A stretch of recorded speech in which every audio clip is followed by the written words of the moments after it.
രാത്രി 8 മണിയായപ്പോ പള്ളിക്കത്തോട്ടിലെ അഞ്ചാണി സിനിമാസ് കേറിയത് മാത്രമേ ഓർമ്മയുള്ളൂ.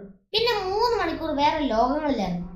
എല്ലാം കഴിഞ്ഞ് വണ്ടി കയറിയപ്പോ പോകുന്നത് കോംപ്ലക്സിലേക്കാണോ എന്നൊരു സംശയം. 10 കിലോമീറ്റർ അപ്പുറത്തുള്ള ഒരു തട്ടുകട കയറി. ഈ പ്ലേറ്റിലുള്ള പൊറോട്ട വറുക്കുകയാണ്. അതിന്റെ മുകളിൽ ക്യാപ്റ്റൻ മാനസുണ്ട്. കൈ കഴുകുന്നിടത്ത് തന്നെ തുറച്ചു നോക്കിയത് അശ്വത്ഥാമയാണ്. ബൈക്കിൽ വന്നത് ഭൈരവയാണ്. തട്ടുകടക്കാരൻ എന്ത് കൊടുക്കണം, രൂപയോ യൂണിറ്റോ? മൊത്തം കൺഫ്യൂഷൻ. ഇന്ത്യൻ സിനിമയിലെ മഹാസംഭവം കൽക്കി 2898 AD കുറിച്ചാണ് പറഞ്ഞത്.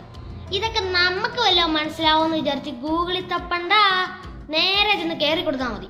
പിന്നെ ബാക്കി എല്ലാവരും നോക്കിക്കോളും. ബച്ചനും കൊച്ചനും ടീംസും. ഷൂട്ടിങ്ങിനിടെ ബിഗ് ബിക്ക് പരിക്ക് പറ്റിയെന്ന് വാർത്തയിലുണ്ടായിരുന്നു. ഈ എങ്ങനെ പരിക്ക് പറ്റാതിരിക്കും? അമ്മോ, അമ്മാതിരി അർമാദമല്ലേ, അതും എന്റെ വല്യപ്പന്റെ പ്രായത്തിൽ. പിന്നെ നമ്മുടെ അന്നമ്മ ചേച്ചി. ഇത് പഴയ ഗുണ്ടപിനുമല്ല, ഹോളിവുഡ് ആക്ഷൻ